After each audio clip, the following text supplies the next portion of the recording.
أحيانا بتدور الكاميرا في اللحظة المناسبة عشان تلقط حاجات مذهلة، وصعب تلاقي الناس كلهم في المكان المناسب والوقت المناسب مرة واحدة على الأقل في عمرهم، لكن اتضح إنها أكتر اللحظات حظا في حياتهم. النهاردة انت على وشك رؤية أروع اللحظات في التوقيت المثالي اللي هتخليك تبكي من الضحك وتصرخ من الفرح. معاكم محمد النشار من قناتي خربشات، وأجمل بداية ذكر نبي الهداية محمد صلى الله عليه وسلم. أكيد كان بيحاول يبهر البنت اللي معاه، وبالفعل حصل وأبهرها. الواحد بيربي قطة عشان تسليه، مش عشان تقفل الكمبيوتر.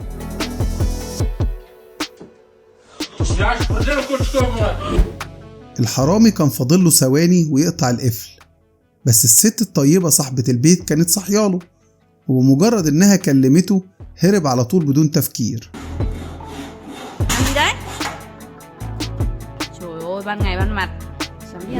من وجهة نظر ان الموتوسيكلات اشهر سرقة في كل دول العالم، وعشان كده الاستعجال بتاع الحرامي ما خلاهوش يراقب اللي جوه المحل، وعشان كده قفشه وملقاش قدامه غير الهروب.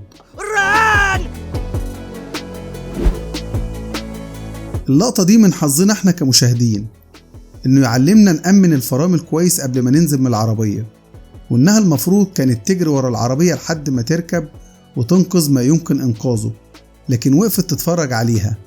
يلا بقى ادينا بنتعلم، التعليم مش ببلاش.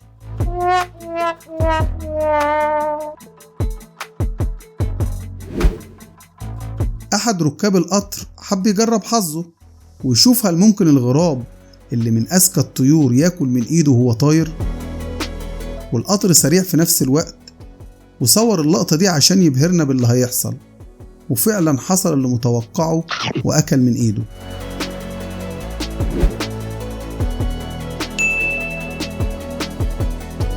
طبعا لو اتكررت مليون مرة الصدفة اللطيفة دي مش هتحصل تاني.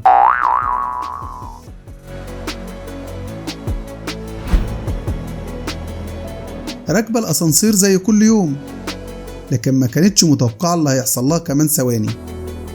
قدر ولطف.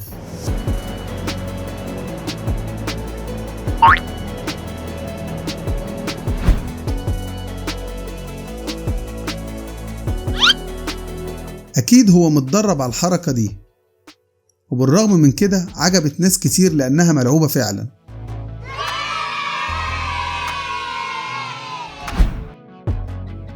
الكبش ده دايس بنزين ولا همه، ولولا الأم خطفته من قدامه ما كانتش العواقب هتبقى سليمة.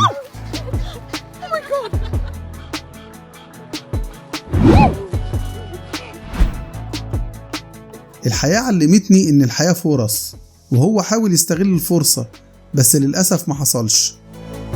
حاول مرة تانية بقى.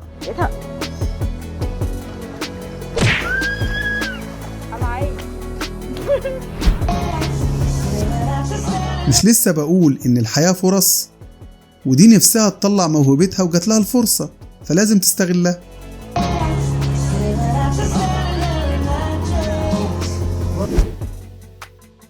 الشاب ده هيمارس هوايته اللعب على الجيتار، وفي المكان المذهل ده واللي مش هقدر اوصفه، بس حصل انهيار جليدي ولا اروع من كده. وحظه الحلو ان الانهيار الجليدي بعيد عنه، والاجمل ان الكاميرا سجلته.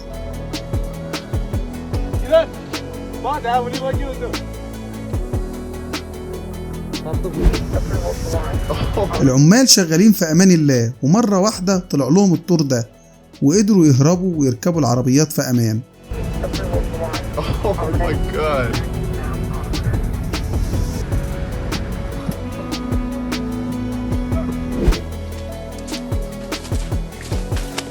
مش كل الأوقات الجري نص الجدعنة، بس في الموقف ده الثبات وعدم الهروب هو الحل الأمثل والأفضل.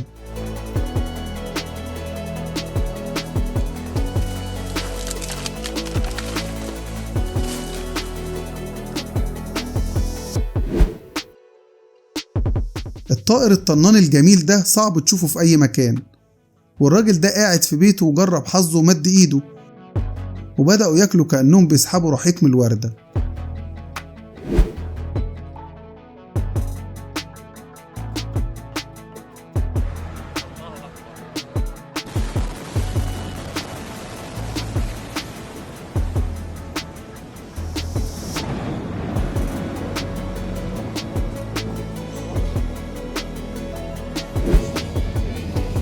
بيحاولوا ينزلوا السفينة في البحر، وده مشهد لازم يتصور، لكن حصل اللي ما كانش في الحسبان، وراح العامل في وقت غلط عشان يشيل حاجة من تحت السفينة، لكن من حظه الكويس إن قدر ينقذ نفسه.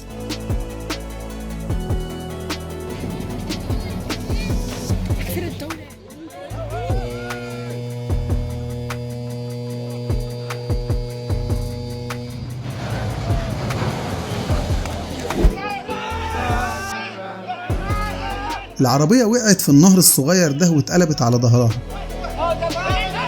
وقدر مجموعة من الناس دي إنهم يعدلوها في وقت قاتل ويخرجوا اللي جواها. والسرعة كانت عامل مهم جدا، كان ممكن اللي جواها يموتوا لولا السرعة في إنهم يعدلوها مرة تانية.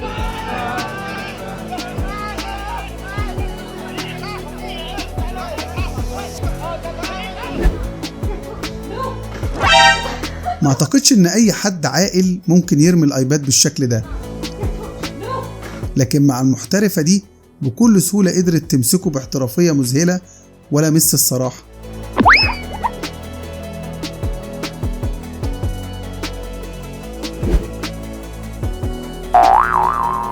الاحتراف في العمل ممتع مفيش كلام.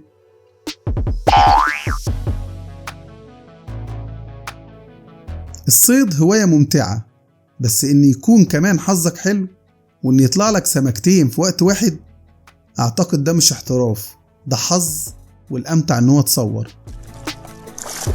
Wow, it's the first time I've ever done that.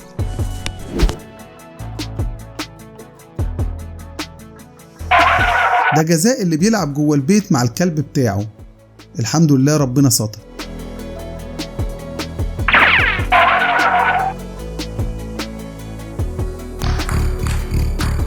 هو ده التفكير خارج الصندوق. بيلعب وهو مكسور، وبالرغم من كده قدر يفوز بالضربة دي.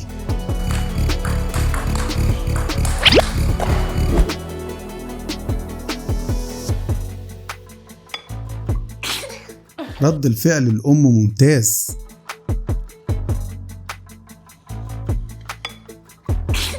يرحمكم الله.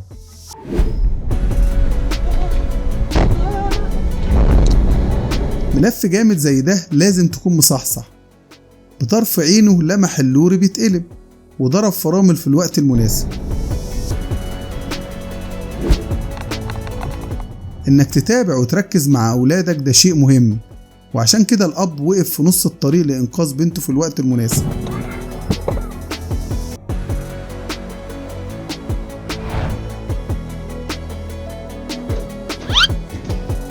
كل اللي عنده أطفال اتعرض للموقف ده، وكتير ولادنا وقعوا، لكن مع الأب ده أنقذ ابنه في الوقت المناسب.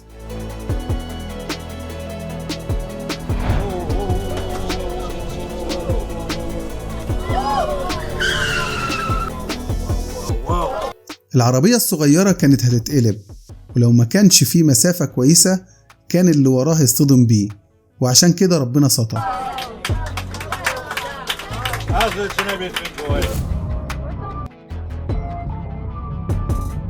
لازم نخلي بالنا من أخطاء الغير، والسواق ده عمل حسابه وقدر يقف قبل الكارثة ما تحصل.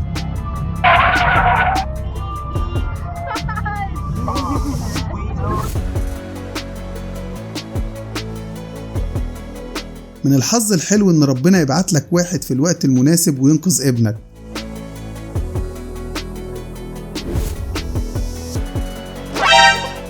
لو انت حران اقف جنب البوابة دي وهي هتقوم بالواجب لوحدها.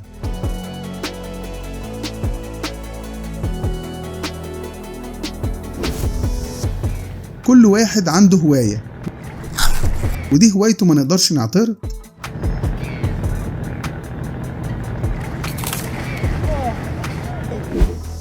لو محتاج تفتح ازازة البيبسي ما تشيلش هم خالص، البغبغان هيقوم بالواجب.